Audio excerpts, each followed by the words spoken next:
Sasapit ng iyong ika-18 kaarawan. At kapag ikaw ay handa na, dadalhin ka ng iyong puso at hahanapin mo ang yungib na ito.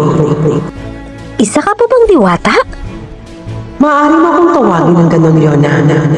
Isang diwata. Sundan mo lamang yung ibon na yan. At yan ang iyong magiging gabay upang makita mo ang iyong hinahanap. Sino ka ba talaga, Lola? Bakit kilala mo ang aking ina? Bago po tayo magpatuloy sa mga kwento ni Cassiano, ay paki-subscribe and like naman ang ating channel upang tayo ay magpatuloy. Magandang araw po sa inyong lahat sa mga tagapakinig ng mga kwento ni Cassiano channel. Isa po ako sa avid fan ng mga horror stories, lalo na yung mga kwentong aswangan na may kasamang kilig. Kaya agad akong napabuklat sa diary na iningat-ingatan ng aming angkan. Nakasulat doon ang kwento ng aking Lola Leona. Isang kwento na pinagkaingat-ingatan ng aking nanay bilang alaala. Subalit ang kanyang mga isinulat na libro ay pinagkaingat-ingatan ng aming pamilya. Masaya akong ibahagi sa mga kwento ni Cassiano ang tungkol sa aking Lola Leona upang mabigyang buhay ang bawat karakter ng kanyang diary. Ako nga pala si Richie, 32 years old, may asawa at may isa ng anak. Ikikwento ko ang kwento ng aking lola sa point of view ni Lola Leona. Naway magbigay kasiyahan at magbigay aral ang mga kwentong ito dito sa Ang Mga Kwento ni Cassiano.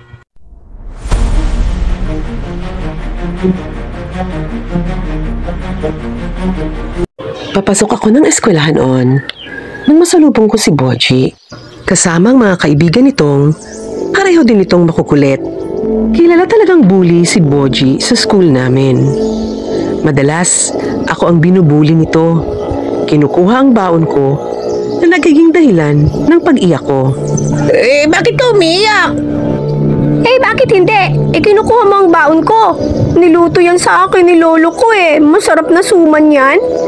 Yun na nga masarap. Kaya kinuha ko. Magkikita mo talaga, Boji. Paglaki ko, malilintikan ka talaga sa akin. Ito na. Hati tayo. Bakit hati? Binibigyan ba kita? Pala desisyon ka.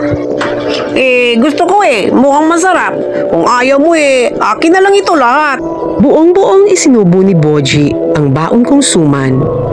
Wala akong magawa noon kundi ang pumalahaw ng iyak. Leona, anong nangyari sa'yo? Ba't ka umiiyak?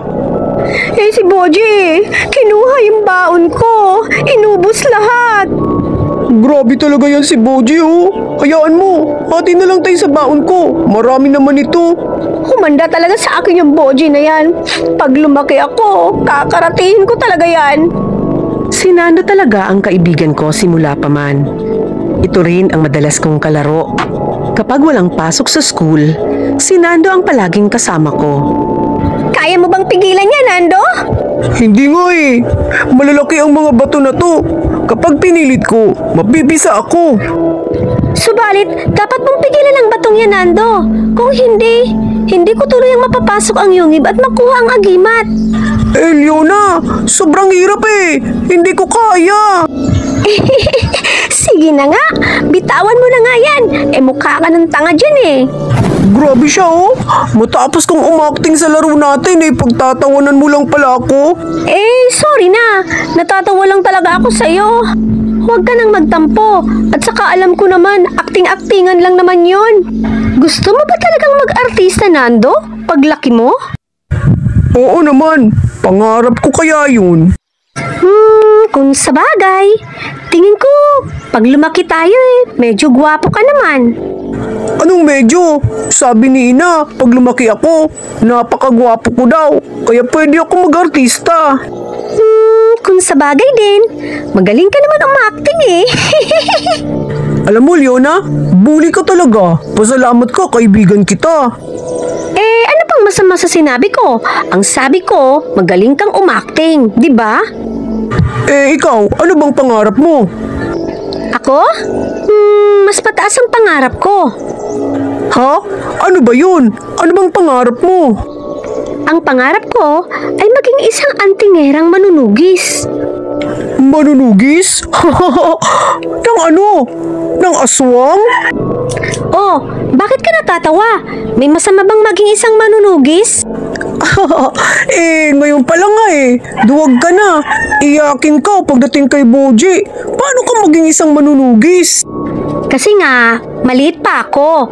Pag lumaki ako, di obra sa akin ang mga yun, no? Kakainis ka talaga, Nando. Bully ka rin pala Diyan ka na nga? Ay nako, perwisyo talaga yung mga mamamatay tao na yan. Abay, may natagpuan na naman daw patay dyan, sa may gubat. Kawawa naman yung tao na yon, siguro'y nangangahoy lang, nabiktima na naman ng aswang. Abay, totoo ba yan, Pasita? Abay, hindi na biro itong nangyayari sa baryo natin. Palagi na lang may nabibiktima ang aswang. Ay nako to, Jing. Lahat na lang ng mga tao dito ay takot na. Yung iba nga gusto nang magsialisan. Ay nako, sana dumating na ang tagapagligtas. Nako, totoo ba yan? Kung sana'y totoo yan, magandang balita yan to, Jing. Nang mabura na dito yung mga aswang na yan. Teka to, Jing, sino ba yung sinasabi mong tagapagligtas? Mga pulis ba yun, ha? Ay, nako, Pasita, maraming misteryo ang mundo na hindi mo kayang paniwalaan. Pero ang tagapagligtas na sinasabi ko ay siya ring pumatay sa mga aswang nang salakayin ang baryong ito noong unang panahon. Naku to, Jing, kwentong kutsero naman pala yan paano nung unang panahon pa pala yan? Makabagong panahon na tayo ngayon. Paiba-iba ng panahon, Pasita, pero paiba-iba din ng tagapagmana. Naniniwala ako balang araw, darating ang ating tagapagligtas na siyang tatapos sa mga aswang na yan, Pasita. Tatapos sa mga alagad ng dilim. Ay, sana nga'y magdilang anghel ka to, Jing, nang hindi na tayo sakupin ng dilim at hindi na mamatay ang mga tao dito sa baryo natin. Lolo, totoo po ba si Bernardo Carpio? Yung madalas mong ikwento sa akin? Abay, oo apo. Totoo si Bernardo Carpio. Totoo ang kanyang alamat. Noong panahon yon, kinatatakutan si Bernardo Carpio ng mga aswang dahil sa taglay niyang agimat, apo. Lolo, nasaan ho kayong agimat ni Bernardo Carpio? Wala ho ba siyang iniwanang tagapagmana? Ayon sa namayapa kong Lolo Igme, madalas niyang ikwento sa akin noon na po na ang agimat ni Bernardo ay nasa isang yungib na binabantayan ng isang diwata. Ang agimat raw na ito ay isang singsing na may nakaukit na 3 bituin. Ibig mo pong sabihin, Lolo, walang sino man ang pwedeng magmana ng singsing ni Bernardo Carpio dahil sa may diwatang nakabantay dito? Ayon sa kwento, apo, tanging ang itinakda lamang ang pwedeng humawak ng singsing. Ito'y pinahihintulutan ng diwata kung ang itinakda'y tunay na may dalisay at mabuting puso. Kung ganun, Lolo, nasaan ho kaya yung yungib na yan? At nang ako na ang kumuha ng agimat, malay niyo ho, ako na pala yung itinakda. May sikreto akong sasabihin sa iyo, apo. Alam mo ba na ang lahi natin ay lahi ni Bernardo Carpio? Totoo, Lolo? Halika po at ikikwento ko sa iyo kung paanong tayo ay naging lahi ng magiting na si Bernardo Carpio. Sa ating kanunuan, may isang dalaga ng pangalan ay Naomi. Si Naomi ay isang babaylan, subalit siya ay anak ng diwata at ng aswang. Ang kanyang ama ay isang makapangyarihang aswang, isang gabunan. Kaya si Naomi ay isang prinsesa ng tribo ng mga aswang. Pero bagamat siya ay prinsesa, mas nangigibabaw sa kanyang pagiging diwata. Isang araw, sa kakahuyan, nakatagpo niya si Bernardo Carpio. At umibig siya sa magandang si Naomi. Subalit dahil sa isang magandang dilag si Naomi, apo, marami ring nagkakagusto dito. Dahilan kung bakit napahamak si Bernardo Carpio. Isang manliligaw ni Naomi na ang pangalan ay Tausog ang hindi matanggap na si Naomi umiibig kay Bernardo Carpio, kaya nilinlang niya ito.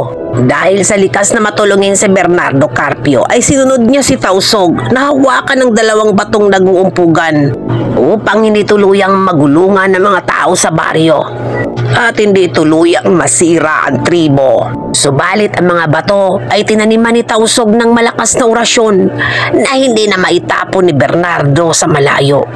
Hindi na nakaalis doon si Bernardo hanggang siya ay sinasabing binawian ng buhay at naging dahilan ng pagkamatay ng marami. Nakaligtas doon si Naomi. Subalit nagdadalang tao ito. Dala ang anak nila ni Bernardo at ang anak nilang ito ay siyang ating ninuno apo. Ayon sa aking lolo Igme, ay babalik si Naomi. Hindi ko alam kung anong panahon, subalit siya ay babalik. Isang anak ng diwata at isang anak ng aswang na gabunan na siyang tatapos sa lahi ng mga aswang. Namilog ang mga mata ko. Nakakamangha ang mga kwento ni Lolo. Sa batang isip ko ay nagbibigay sa akin ng excitement at kasiyahan ang mga kwento ni Lolo Tujing. Lalo na kapag sinasabi nito na kami ay lahi ng isang magiting na mandirigma na si Bernardo Carpio. Bilisan mo dyan, Nando. Baka tayo abutan ng dilim. Siguro tama na itong panggatong na nakuha natin, Leona. Mukhang marami-rami na rin ito eh. Oo nga, tama na yan. Para makauwi na tayo.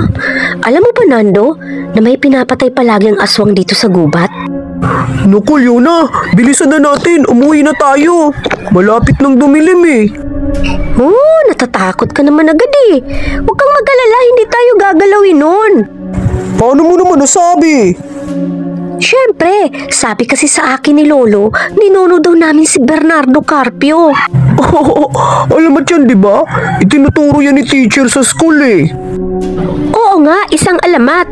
Pero sabi sa akin ni Lolo, ang anak ni Bernardo Carpio ang pinanggalingan ng ninuno namin.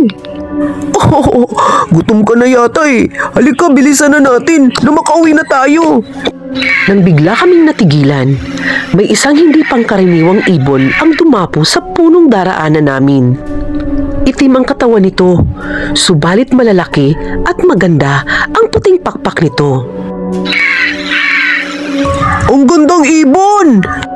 Maya-maya ay nakarinig naman kami ng isang ungol sa ibang direksyon ng gubat na wala ang pansin namin ni Nando sa malaking ibon.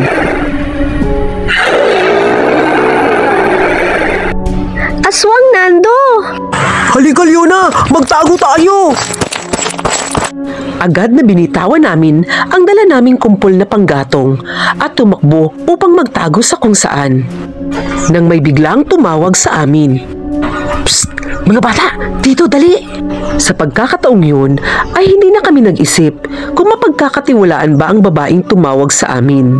Ang tanging nasa isip namin ay kung paano kami makaligtas sa halimaw. Sa isang yungib kami dinala ng babae. At noon ko lang din napagmasdan na napakaganda ng babae. Napakaamo ng mukha nito, ginintuan ng mahaba nitong buhok at napakaputi ng balat nito. Nagkatinginan kami ni Nando. Inkantado ba siya, Leona? Marahil, Nando, pero baka naman hindi. Matamis na ngumiti sa amin ang babae. Masyadong mapanganib sa kagubatan. Mabuti na lang at nakita ko kayo, kung hindi nilapan na kayo ng aswang. Iginala ko sa paligid ang aking paningin. Ang yungib na pinagdalhan sa amin ng babae ay mukhang tirahan at sa pinakasentro niyon ay may isang altar na kumikinang. Hindi ko napigilang hindi magtanong. Isa ka pa pang diwata? Walang masama kung tawagin mo akong ganyan, Leona. Kilala niyo ho ako? Narinig ko kasi kanina nang tawagin ka ng kasama mo. Nang papatakbo na kayo upang makaiwas dun sa aswang. Tinawag kanyang Leona, di ba? Mukhang tirahan po itong yungib niyo. Dito po ba kayo nakatira? Oo nga, ang ganda. At nakakamangha. Ayan o, Leona, kumikinang yung altar o. Ang ganda. Ngumiti uli sa amin ng babae. Halika doon, Leona. Hinawakan itong aking kamay at iginiya ako sa direksyon kung saan naroon ang altar na kumikinang. Nakita kong sumunod sa akin si Nando. Lubos akong namangha dahil sa gitna niyon ay nakahimlay sa liwanag ang singsing na pilak na may nakaukit na 3 bituin. Nagpalipat-lipat ang tingin ko sa singsing at sa babae. Sa pagsapit ng 18 kaarawan ay bumalik ka dito sa gubat. Dadalhin ka ng iyong puso sa yungib na ito kapag ikaw ay handa na. Ano pong ibig yung sabihin? Yan po ba ang singsing Nang mga sandaling yon, hindi ko alam, pero hirap akong iusal ang pangalan ni Bernardo Carpio. Wari ba'y may puwersang pumipigil sa akin upang sabihin yon? Wala na akong malay sa mga susunod na nangyari. Basta nagising na lang ako sa isang malakas na yugyog sa akin ni Aling Pasita. Abay, Leona! Leona! Abay, ang batang ito, oh! Kahapon ka pa hinahanap ng lolo mo, narito ka lang pala. Ano bang ginagawa mo ditong bata ka? Abay, at dito ka pa talaga sa lupa natutulog? Abay, mamaya ay mapapalo ka talaga ng lolo mo. Eh, ayan, oh! Ang dungis-dungis mong bata ka. Nagpalingalinga ako. Nagulat din ako kung bakit ako naroroon. Wala na doon ang kalaro kong si Nando. Si Nando ho, Aling Pasita? Kasama ko ho si Nando eh. Eh, ano bang kasama? Eh, mag-isa kang nakahandusay dyan. Eh, paano mo kasama si Nando eh? Kahapon pa'y bumili sa akin ng asukal yon. At kanina namang umagay, bumili ng tinapay. Samantalang ikaw eh, sabi sa akin ng lolo Tujing mo, isang araw ka nang nawawala. Napakamot na lang ako noon sa aking ulo. Hindi ko rin maintindihan ang nangyari. Pupungas-pungas, lumakad akong pauwi. Pag-aalala ang nakita ko sa mukha ni Lolo Tujing nang mabungaran ko sa sala ng aming kubo. Naku, Apo! Saan ka ba nanggaling? Isang araw ka nang nawawala. Akala ko'y nilapa ka na ng aswang sa gubat. Ano ka ba namang bata kay pinag-aalala mo ang lolo mo? Nawawala ho? Eh, hindi naman po ako nawawala, Lolo eh. Kasama ko po si Nando sa gubat. Nangangahoy kami. Si Nando, bakit kamo ang kasama mo? Abay, pumunta pa nga dito yun kahapon. Paanong kasama mo? Kasama ko talaga si Nando, Lolo. At alam mo, Lolo, may nakita kaming babae sa gubat. Dinala kami sa isang yungib. At ang yungib na yun ay may lumiliwanag na altar. At alam mo, Lolo, nakalagay doon, kitang-kita ko, yung singsing sa kwento mo. Yung singsing na may 3 bituin, Lolo. Oo, Lolo, kitang-kita ko. Nagulat ako nang biglang umiyak si Lolo. Walang imik itong biglang tinalikuran ako. Leona, pupunta na pala kami ng Maynila. Doon na kami maninirahan. Ha? At bakit naman? Talaga bang itutuloy mo ng pag-aartista mo? Hindi naman ganun. Nadistino kasi si tatay sa Maynila. At mag-aaral na rin sa kolehiyo si Ate Mira. Kaya napagpasya ni Inay at Itay na doon na kami tumira. Ganun ba? Eh, bakit ka malungkot? Eh, syempre, malulungkot ako, no? Kasi malalayo ka na. Wala na akong kalaro.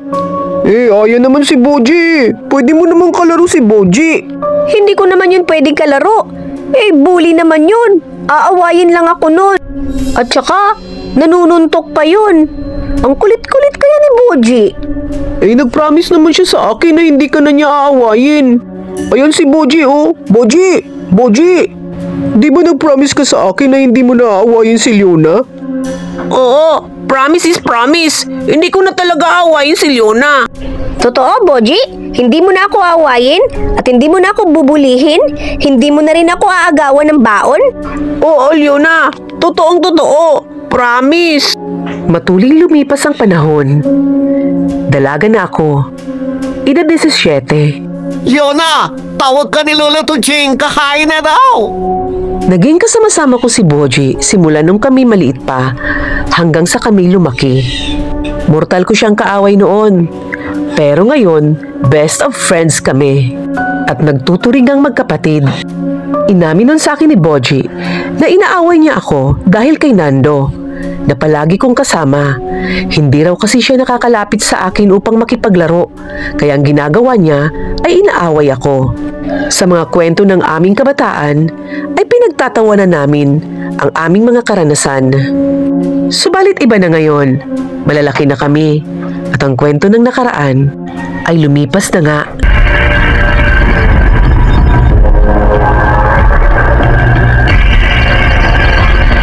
Matanda na si Lolo Tuding na nagpalaki sa akin. Nang mga panahong yon ay 80 anyos na ang aking lolo. Subalit malakas pa rin.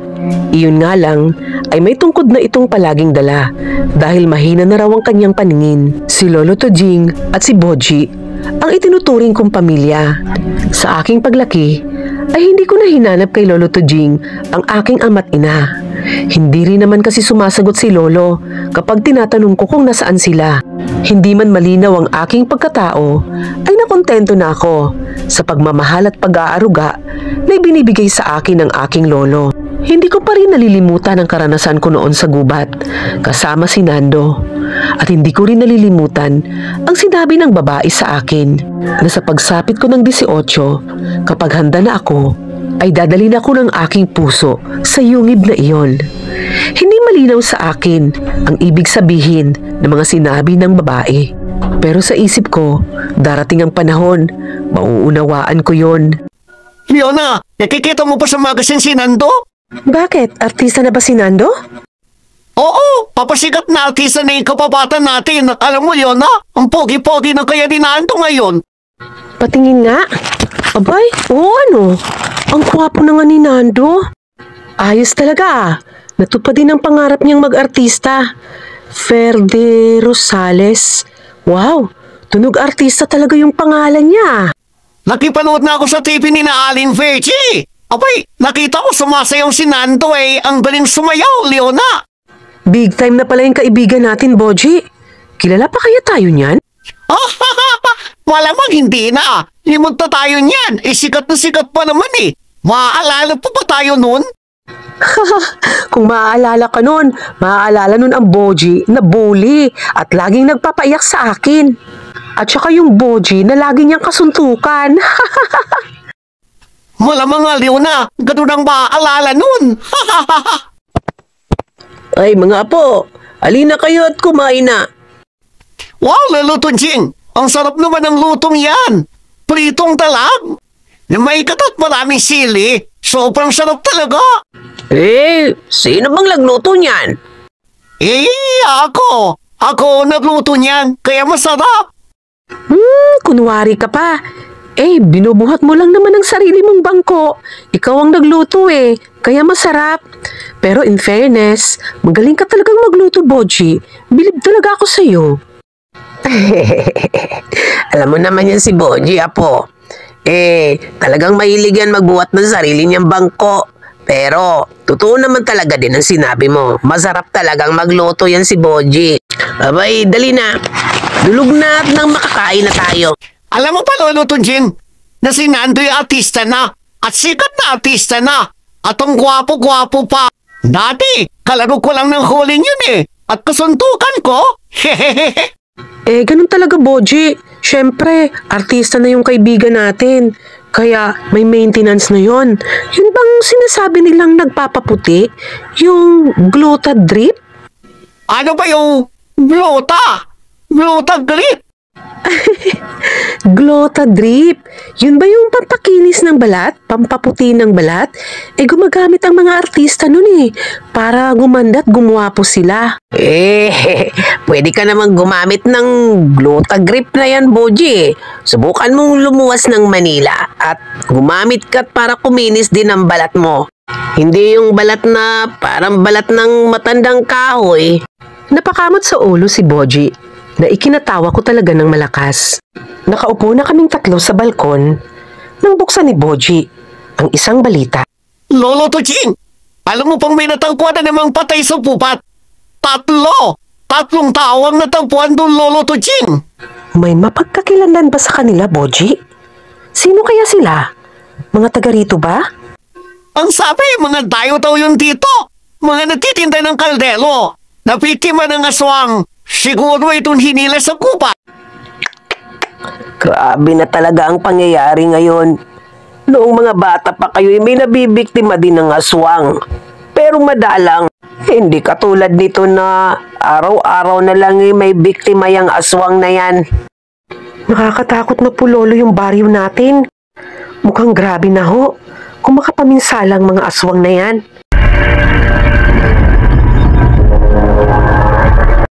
Isang gabi yon, naulinigan ko na parang may nag-uusap sa likod ng aming bahay. Tahimik akong lumabas mula sa kusina. Nakita kong nakatayo sa may puno ng mangga si Lolo Tuding. Nakatalikod dito sa akin. Nakakamangha ang liwanag ng punong mangga noong gabing iyon. Lumiwanag at kuminang ito sa dami ng alitap-tap na paikot-ikot dito. Malapit na ang oras, Itay. Sa araw na kaarawan ni Leona, malalaman niya ang totoong siya. Hindi ko na ba yan mapipigilan, anak? Wala na bang ibang paraan? Noong ikwento sa akin ni Leona na nakita ka niya sa gubat, umiyak ako. Sa loob ko'y gusto ko lamang siyang manatiling normal na tao katulad ko. Simula ng isilang ang batay, alam mo na ang magiging kapalaran niya, Itay. Hindi mo na ito maaaring hadlangan. Nangibigin ko ang iyong ina at ipanganak ka. Lubos ang aking kasiyahan. Subalit hindi ko akala na limitado lamang ang oras ng mga diwata dito sa mundo. At hindi ba kaya ng iyong ina ang maiwalay ka sa kanya? Kaya bininyagan ka sa tubig ng mga engkantada. Dahilan, katulad ng iyong ina, limitado lamang din ang oras mo dito sa mundo ng mga tao. Malungkot ang mamuhay ng mag-isa, anak. At nagpapasalamat ako na si Leona ay ipinaubayan niyo sa akin na ako ang mag-alaga at magpalaki sa aking apo. Napakalaking tulong na maibsan ko ang pangungulila ko sa inyo sa pamamagitan ng aking apong si Leona. Patawad, Itay. Naiintindihan ko ang iyong saloobin. Subalit gustuhin ko man na manatili lamang si Leona sa pagiging ordinaryong tao ay hindi maaari. Tatawagin siya ng singsing upang magmay-ari nito. Ayaw ko sanang masuong sa araw-araw na panganib ang aking apo. Ang nais ko lamang ay mamuhay siyang ordinaryong tao, anak. Ang lahat ng iyon ay nadinig ko. Buong buhay ko, hinanap ko ang kakulangan sa aking pagkatao na hindi masagot-sagot ng aking lolo Tuding. At hindi ko sukat akalain na puno-puno ng kababalaghan ang buong pagkatao ko. Ang makakalaban niya yung kanyang sariling ama na luminlang sa iyo, Malina. Nalulungkot ako, Itay. Subalit ang kapangyarihan ni Mario ay hindi dapat manatili. Kung hindi, lalo pang maghahasik ng lagim ang mga aswang na iyon. Si Mario isang mapagbalat kayong aswang. Palipat-lipat siya ng katauhan. At dahil doon, patuloy siyang nakakapambiktima kasama ang kanyang mga alagad. At si Leona, Itay, ang tanging pag-asa upang mapuksa ang mga alagad ng dilim. Sa narinig ko na yon, nabuksan ang katanungan sa aking pagkatao. Buong-buo, sa susunod na linggo ang aking kaarawan.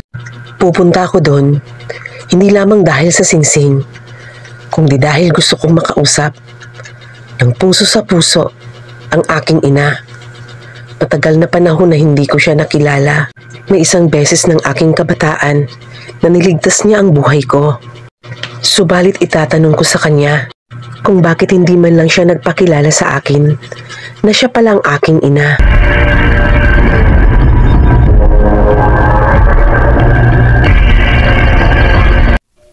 Yona! Alam mo pang special test mamaya si Nando sa plaza?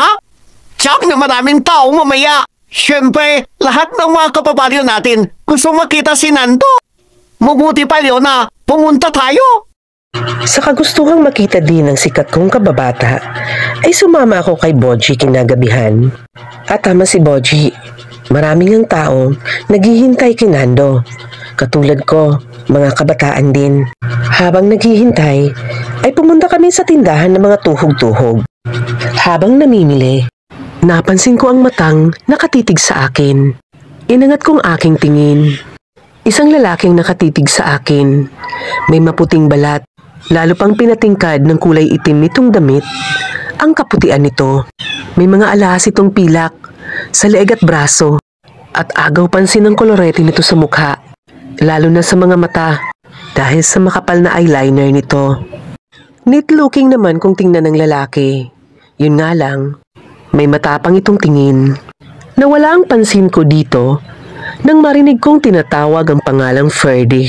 Agad nagsigawan ng mga tao, lalong-lalo na ang mga kababaihan. Yun na! Doon tayo sa bandang malapit! Oo, sige. Tamang-tama naman na nakapwesto kami ni Boji sa kung saan malapit si Nando. Nagsimula itong magsalita. Binati ang kanyang mga kababaryo. At hindi talaga namin mapigilan ni Boji ang tumalon sa tuwa nang mas special mention kami ni Nando bilang kanyang mga kababata. Pinalapit kami ni Nando sa kanya. Nang gabing yon, para kaming mga naging extra stars. Masaya noon ang lahat. Subalit nahinto ito nang biglang may sumigaw sa bandang gate ng plaza. Nagkagulo ang mga tao. Isang babae raw ang nakahandusay. Tuyong-tuyo ang balat nito. Animoy sinipsip ang dugo. At dahil sa pangyayaring yon, agad nagsiuwian ang mga tao. Abay, Nando. Ay, kumusta ka na, iho? Abay, gwapong-gwapo ka. Ay, ito si Lolo Tunjing mo eh. 80 anyos na, matanda na. Mano Polo, mabuti naman po ako. Heto po, tinatid ko na muna si Leon at Boji. Bigla ko kasing nagkagulo sa plaza eh. Oo nga, Lolo Tunjing. Yung babae doon, nakahanto sa'yo tuyot na tuyot. Eh, parang sinipsip ng pampela eh. Nananalasa na talaga sila. Hindi na talaga sila mapigilan. Habang sinasabi yon, ay tumingin sa akin si Lolo. Sa mga mata niya ay naroon ang di maitagong lungkot na malapit ko nang yakapin ang nakatakda sa akin. Hindi niya alam na alam ko yon. Ang maging tagapagmana ng agimat at tugisin ng aking ama, kasamang mga kampo nito sa dilim. Sumapit na ang aking karawan. Hindi ako nagselebra. Bagkos ay tinungo ko ang gubat mag-isa. Sa araw na yaon, ay nakahanda akong tanggapin ang nakatakda para sa akin. Dumilim na ang bahaging iyon ng gubat dahil sa mga mayayabong na dahon ng mga nagtatayugang puno. Tanging huni ng mga ibong gubat ang naririnig ko nang may kumalabit sa akin. Sino ka? Saan ka mapapunta, Ining? Ginulat niyo naman po ako. Isa ka dito sa gubat. Hindi naman kaya delikado ka dito. Balita ko'y naglilipa ng mga aswang dito sa gubat. May hinahanap po kasi ako. Ganun ba? Makikita mo kaya yun. Sige, Ining. At ako'y paparoon dun sa direksyon na yun. Siya nga pala, may inumin ka ba dyan? Uhaw na ako eh. Oo. Meron ho, Lola. Saglit lang po. Eto ho. Wala ka bang coke dyan? Sabi nitong sinili pa ang laman ng knapsack kong dala. Natawa talaga ako kay Lola. Tubig lang ho ang dala ko, Lola. Wala ho akong dalang coke. Gusto niyo ba ng coke? Sayang, hindi ako nakapagdala. Eto ho, may tinapay ho ako dito. Abay, mukhang masarap ito. Ay naku, salamat, iha. Napakabait mo naman. Hindi ka madamot.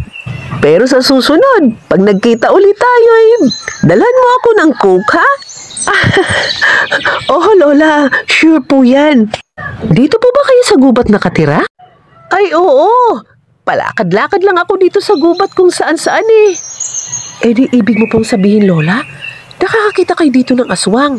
Madalas ho kasi balita sa aming baryo na sumasalakay ang mga aswang dito sa gubat at marami nang pinatay. Mabuta't hindi ho kayo sinasalakay ng aswang. takot sa akin ang mga aswang. Alam kong totoo ang sinasabi mo na may hinahanap ka, Ining. Kapag nakita mo na ang itim na ibon na may puting pakpak, yan ang iyong magiging gabay. Sundan mo lang yon. Ituturo nun sa'yo kung nasaan ang hinahanap mo. Naalala ko noong kabataan ko, nakasama ko si Nando dito sa gubat. Nakakita kami noon, isang may hindi pangkaraniwang laki ng ibon na may itim na katawan at napakagandang puting-puting pakpak. Iyon ang gabay upang makita mo ang hinahanap mo. Pero payo ko sa iyo, Ining, ha? Ang puso mo rin ang maaaring magpahina sa iyo upang mawala ng saysay ang lahat. Tandaan mo yan, Ining. Itatak mo yan sa isip mo, ha? Pagkatapos sabihin yon, ay lumakad ang matanda sa ibang direksyon. Nang makailang hakbang na ako'y, lumingon ako kung saan pumunta ang matanda. Subalit wala na siya doon. Leona! Nando? Boji? Bakit nandito kayo? Alam kong kaarawan mo ngayon. 18 ka na, di ba? At alam kong hahanapin mo ang singsing na nakita natin nun sa gubat. Hindi ka namin nakayaan, Leona. Nahanapin niyo mag-isa. Sasamahan ka namin ni Nando. Hindi ko akalain. Subalit napaiyak ako ng mga sandaling yon. Hindi ko alam na ganun pala ka-concern sa akin ng mga kaibigan ko. Maraming salamat, Nando, Boji. Tara na, maghahanap pa tayo ng mapipwestuhan mamaya. Maghahanap tayo ng ligtas na tulugan. Ang sabi ng matanda sa akin, ay sundan lang daw natin yung malaking ibon. Naalala mo, Nando? Yung ibon na may itim na katawan at puti at kumikinang napakpak. Yun daw ang gabay. At kapag sinundan natin yun, makikita natin yung hinahanap natin. Yung yungib, Nando. Yung yungib na dati pinuntahan natin noon. May isang oras na kaming naglalakad. Subalit hindi pa rin namin namamataan ang ibong yun. Wala pa ring tanda. Sandali, may naririnig kayo? Mga yapak. Tunog ng mga naglalakad. Maya-maya pa ay may ungol kaming narinig. Ungol ng isang halimaw.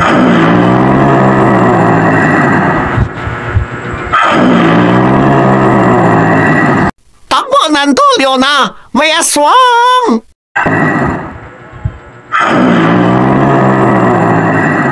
Huwag niyo silang hayaang makatakas. Masusunod po, Pinuno. Kung gaano kabilis ang takbo namin, ay mas mabilis naman ang mga aswang. Luna, magtago ka doon sa may puno. Kayo ni Boji. Ikaw, Nando, saan ka pupunta? Ilinlangin ko sila. Doon ako sa kabilang direksyon. Nang hindi nila kayo sundan. Sige na, gawin nyo na. Ayaw ko mang iwan si Nando, ay napatakbo ako. Dahilang itinulak ako nito. Subalit, nang malapit na kami sa may puno na aming pagtataguan, ay biglang nahila ang mga paa ni Boji. Hinila ito ng isang nakakatakot na nilalang. Kulay pula ang mata at ang itim-itim ng mukha. Mabalahibo ang mga kamay nito at maahaba ang mga kuko. Nakita kong dumugo ang mga paa ni Boji sa paghila ng halimaw na iyon. Ah! Tulong! Tulong! Ang sakit! Boji, kumapit ka lang. Hinihila ko naman ito papunta sa direksyon ko. Subalit napakalakas ng aswang. At nakikita ko na grabe na ang sugat sa mga paa ni Boji. Wala akong magawa. Natatalo ako ng lakas nito. Boji! Boji! Boji! Sa isang iglap lang, natangay ang kaibigan ko. Pagbaling ko naman sa isang direksyon, si Nando naman, ang tangay-tangay ng isang manananggal. Nasa ere ito at nagpupumiglas. Ah, Nando! Ng mga oras na iyon, akala ko'y katapusan ko na. Nang biglang may humilas sa akin. Nang balikan ako ng ulirat, ay nakita ko uli ang babae na nagpakita sa akin noong bata pa ako. Nakita ko rin ang pamilyar na yungib na kanyang tirahan. At nakita ko din ang altar na kumikinang na nakahimlay doon ang singsing ni Bernardo Carpio. Nanumbalik sa akin ng isang gabi na may kausap si Lolo Tojing na isang diwata. Hindi ko mapigilang hindi magtanong. Ikaw ang aking ina, di ba? Ha? Magpakita ka na sa totoo mong anyo. Alam kong ikaw ang aking ina. Isang diwata ang aking ina, di ba? Nakita kong tumulo ang luha nito. Matagal itong napatigalgal.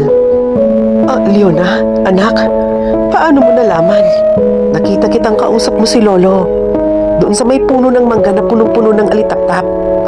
At nabanggit ni Lolo na nagpakita ka sa akin sa mayungib. At napagtagni-tagni ko ang kwento na ang diwatang kausap ni Lolo at ikaw na babaeng nagpapakita sa akin dito sa yungib ay iisa. At ikaw yun, di ba? Ikaw ang aking ina.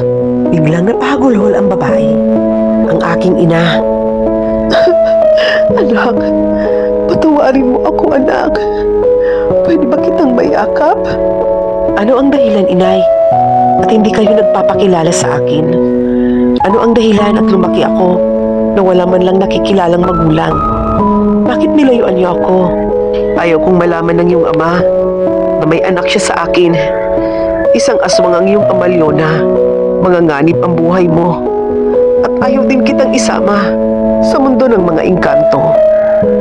Dahil kailangan masunod ang nakatakda na ikaw ang papatay sa pinuno ng mga aswang. Kailangan matupad, Leona, ang nakatakda, ang nakasulat sa libro ng Encantadia, na ikaw ang papatay sa pinuno ng mga aswang. Sa oras na makuha mo ang singsing ni Bernardo Carpio, hindi na ikaw si Leona. Ikaw na si Naomi. Si Leona at si Naomi ay magiging isa. Patawarin mo ako, anak. Kung ginawa ko ang lahat ng ito, kailangan sikilin ko ang damdamin ng isang ina upang matupad lahat ang misyon. Iyan ay misyon ko din bilang isang engkantada. Kung hindi ko sikilin ang damdamin ko bilang isang ina, manganganib ang buhay ng mga tao sa mundo. Mananaig ang kasamaan sa kabutihan at sasakupin ng mga aswang ang mga tao. Doon ko naiintindihan ang aking ina. Ang lahat ay dahil sa nais niya akong proteksyonan at nais niyang proteksyonan ang sangkatauhan. Malina ang pangalan ko, anak. Ako si Malina, Leona, ang iyong ina. Naway magtagumpay ka sa pagpuksa sa kasamaan. At naway, tigasan mo ang iyong puso kapag nakita mo na ang iyong ama. Kailangan mo siyang paslangin, anak, upang magkaroon ng katahimikan ang mundo. Mahigpit akong niyakap ng aking ina habang humahagulhol. Tinanggap ko ang mga yakap na iyon. Lapitan mo, Leona, ang singsing. Kunin mo ito at isuot. Sa oras na makuha mo ito, magbabago ang iyong pagkatao. Maililigtas mo ang iyong mga kaibigan. Huwag kang mag-alala. Gagawin nilang pamain ang iyong mga kaibigan laban sa iyo. Hindi nila ito papatayin. Iligtas mo sila. Nagbagong anyo ang aking ina at naging isa itong diwata. Tinungo ko ang altar kung saan naroon nakahimlay ang singsing ni Bernardo Carpio. Ipinasok ko ang aking kamay sa liwanag. Dinampot ng walang kahirap-hirap ang singsing na yaon at saka ko isinuot. Sa isang iglap ay nagbago ang aking anyo. Humabang aking mga tenga. Nakaramdam ako ng pambihirang lakas. Nakaramdam ako ng kapangyarihan. Maya-maya lang ay iba ng aking pagkatao. Maligayang pagbabalik na uli. Panahon na upang wakasan ang kasamaan. Mabibigyan mo na ng hustisya ang nangyari kay Bernardo sa mga kamay ni Tausog na nasa katawan ng ama ni Leona. Maraming salamat, Malina, sa sakripisyo. Asahan mong sa mga kamay ko, tatapusin ko ang alagad ng dilim. Ito na ang pagbabalik ni Naomi, ang babaeng tigbas. Pinagtas ko ang gubat na walang kahirap-hirap. Animoy hangin ang katawan ko habang tumatakbo. Mabilis, walang kasing bilis. Nang biglang may humarang sa akin. Babaeng aswang! Mahaba ang pangil nito. Pasugod sa akin. Babaeng tigbas! Papatayin kita! Inihanda ko ang aking sibat. Pahara-hara ka sa aking daraanan ha. Ang lakas naman ng loob mo. Tumakbo akong pabalik upang bumuelo. Sabay umang ng aking sibat pasugod sa aswang. Etong sayo! Tumarak ito sa lalamunan ng aswang na naging dahilan ng pagkaputol ng ulo nito. Bigla itong nagliyab at maya-maya ay naging abo. Pag-ikot ko'y naroon ang matanda. Nakatingin sa akin ang matandang babaeng minsan ko lang nakasalubong sa gubat. Sa wakas, nakuha mo na ang singsing, Naomi. Lola? Hinahanap mo ang mga kaibigan mo, di ba? Oo, kailangan ko silang iligtas. Alam mo ba, Lola, kung saan nagkukutang mga aswang? Kalma ka lang, Iha. Hindi nila papatayin ang mga kaibigan mo hanggat hindi nila nakukuha ang singsing sa'yo. Halika, maglakad-lakad muna tayo. Huwag kang masyadong nagmamadali. Saan mo tayo patutungo, Lola? Saan pa ba? Kung di doon sa kaibigan mo. Di ba sabi mo'y pupunta tayo doon sa kuta ng mga aswang? Misteryoso ka sa akin, Lola. Ang sabi mo'y palakad-lakad ka dito sa gubat. Mabuti o't hindi ka nabibiktima ng aswang. Hindi ka ba natatakot sa kanila? Huwag kang mag-alala. Hindi nila ako magagalaw. Sumunod ako kay Lola sa paglalakad. Nang sa malayo pa'y, natanong ko na ang aswang na nakalambitin. Animoy paniki ito sa sanga ng puno. Sa tingin ko'y, hinihintay tayo nito, Lola. Nakita ko'y, bigla itong tumambling. Sabay apak ang mga paa sa lupa. Perfect ang pagkakatumbling Mag-ingat ka, Iha. Taong paniki yan. Isa yang alagad ng pinuno ng mga aswang. Ang babaeng tigbas. Matapang. Pero hindi ka uubra sa akin. Puro kadaldal paniki. Tingnan natin kung sinong hindi uubra. Huwag kang panayang salita. Halika! Mabilis akong sinugod nito. Subalit nakahanda ang mga kamao ko para sa isang suntok. Diretso sa mukha ng aswang. Agad nitong ibinuka ang malaking pakpak. Ang pakpak ng paniki. Lumipad ito papasugod sa akin. Subalit nakaamba na ang aking sibat. Sa kanyang pagtakbo, papasalubong naman ako. Hawak-hawak ang aking mahabang sibat, sabay tarak sa kanya. Diretso sa kanyang tiyan. Diretso sa tiyan ng aswang. At katulad sa babaeng aswang na nakalaban ko kanina, nasunog ito at biglay naging abo. Hindi nagtagal at nakakita kami ng liwanag sa dakong iyon. Dinig ko ang tugtog ng tambol. Wari nagkakasiyahan ang mga naroroon.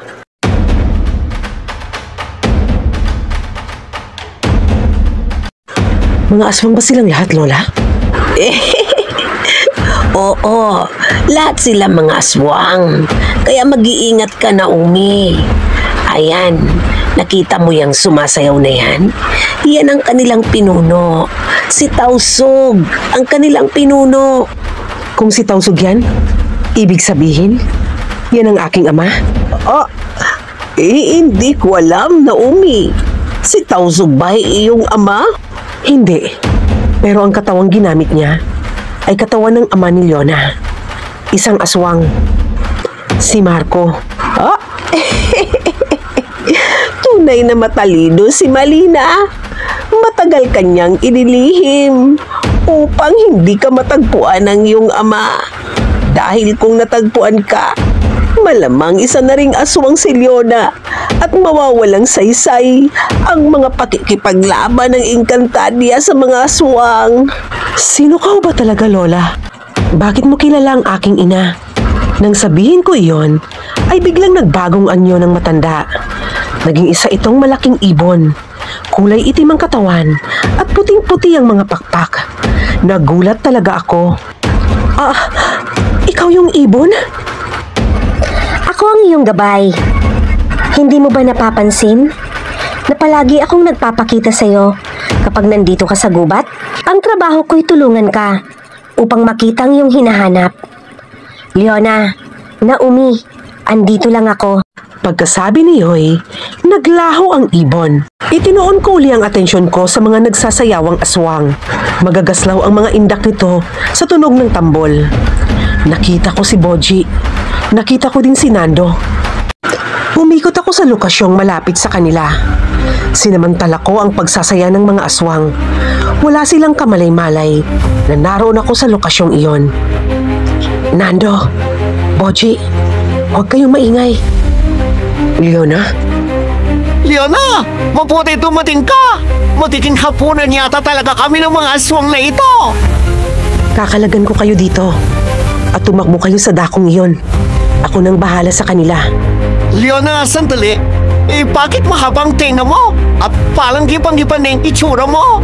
Nakuha mo na, Leona, ang singsing ni Bernardo Carpio? Ang agimat? Oo, Nando. Kaya ipaubayan mo sa akin ang mga yan. Kayang-kaya kong tapusin yung mga yan. Tumakbo nga si Nando at Boji para magtago. Hindi pa rin sila napansin ng mga aswang. Abala pa rin ang mga ito sa pagkakasiyahan. Nang hindi ko na makita ang dalaway, agad akong tumalon. Pinalipad ang katawan sa ere, sabay tapak sa mga dahon ng puno. Ganun kagaan ang katawan ko, parang ibon, at kayang-kaya kong gawin sa pamamagitan ng aking agimat. Mula doon ay sumigaw ako, "Tausog!" Natigil silang lahat, pati ang tugtog, natigil din. Ano? Huwag ka nang magtaka, pinakawalan ko ng mga bihag. Andito na ako. Naomi! Naomi, mahal ko! Huwag mong tawaging mahal si Naomi. Ang katawang ginamit mo ay ama ni Leona. Baboy ka talaga, Tausog. Anong pakialam ko kung mag-ama si Leona at si Marco? Ang mahalaga ay tayong dalawa, Naomi. Tayong dalawa, mahal ko. Mahal pala, ha? Etong sayo! Agad kong sinugod si Tausog, subalit hinarangan ako ng mga alagad niyang aswang. Hindi ko namalayan si Nando na bumalik pala kasama si Boji. May mga dala itong asin at isinasaboy sa mga aswang na naroroon. Saan naman ang galing ang asin niyo, Nando? Boji? Bigay sa amin ni Lola at Hana. Binigyan kami ng asin na may orasyon. Panlaban daw ito sa aswang. Iingat kayo, Boji. Nando! Nakita ko ang isang aswang na papalapit kay Nando. Agad ko itong sinibat. Huwag mo akong alalahanin, Leona. Anong huwag alalahanin? Buntik ka na ngang malapan ng aswang. Leona! Nando! Huwag ko na kayo mag-away sa likod niyo! May aswang!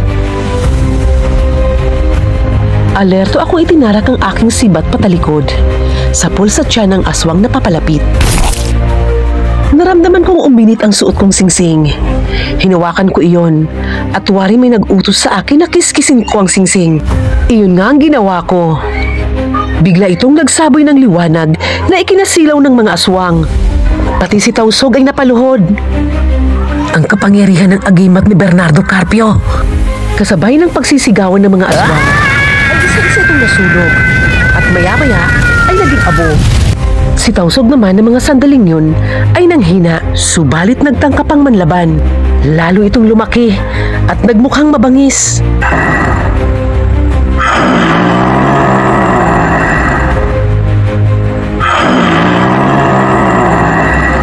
Subalit habang papatindi, ang liwanag na galing sa singsing ay wala itong magawa, kundi manghina ng manghina ito. Sinamantala ko iyon. Hinawakan ko ang aking sibat at itinarak sa ulo ng aswang. Kasabay ng pag-igik nito ay ang pagsasalimbayan ng pagkatao nito. Nagdadala-dalawa si Tausog, nagiging si Marco at nagiging si Tausog. Hanggang manatiling si Marco ito ng ilang saglit. Anak, Leona, patawarin mo ako. Nang masaling ang puso ko'y nangibabaw sa katauhan ko si Leona. Ang sarili ko Unang beses kong narinig ang pagmamakaawa ng aking ama. Ang aking ama na hindi ko nakilala mula pa ng aking pagkabata. At sa sandaling kahinaan kong iyon, ay lumakas si Tausok. Sinugod ako nito at tiniik. Bitawan mo ako! Leona! Leona! Magpakatatag ka, Leona. Huwag kang sumuko. Kaya mong labanan yan. Kaya mong labanan ng aswang. Pagkasabi nooy, nakita ko si Nandong isinaboy ang asin na dala-dala. Isinaboy ito kay Tausog. Nasaktan ng aswang na agad ko namang sinamantala. Akmang hahawakan nito si Nando nang ipunin ko ang aking puwersa at ibigay yon sa kanya. Isang suntok ang pinakawalan ko. Sabay pinugot ko ang ulo nito gamit ang aking lakas sa pamamagitan ng aking sariling kamay. Mawalan ito ng ulo, unti-unti itong natupok. Tumahimik ang lugar na iyon. Tapos na, Leona. Leona, narinig kong tinawag ka ng aswang na Naomi. Ibig bang sabihin ikaw ang alamat na si Naomi? Kapag suot ko ang singsing ni Bernardo Carpio Boji, nagiging si Naomi ako. Pero kapag hinubad ko ito, bumabalik ako sa pagkatao ko, si Leona. Kung gano'n, Leona, nagiging superhero ka? Ang galing talaga! Oo, kapag suot ko ang singsing, nagiging superhero ako.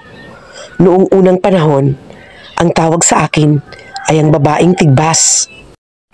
Nakita ko ang paghanga sa mata ni Boji. Hindi talaga siya makapaniwala. Sa bahay ni Lolo Tojing ay nagkita-kita kami. Ang aking ina na si Inay Malina at ang aking lola, pati na rin ang gabay na inuutusan nila upang sundan ako.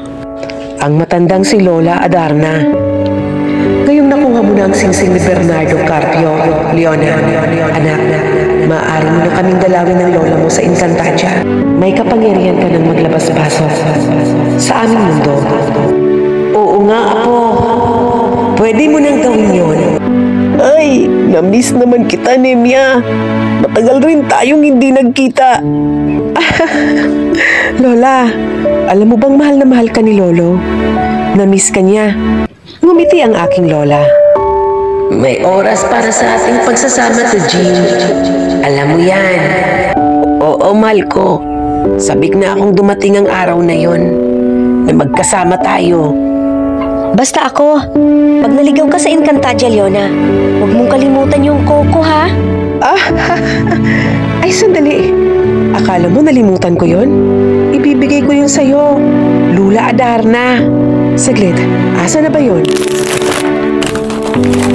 Oh, eto. Marami yan, ha? Ay, sa wakas, matitikman ko na rin ang Coke ng mga tagalupa. Pagkatapos ng unos at pakikipagsapalaran, ay magsisimula pa lang ang kwento namin ni Nando. Yun ang abangan.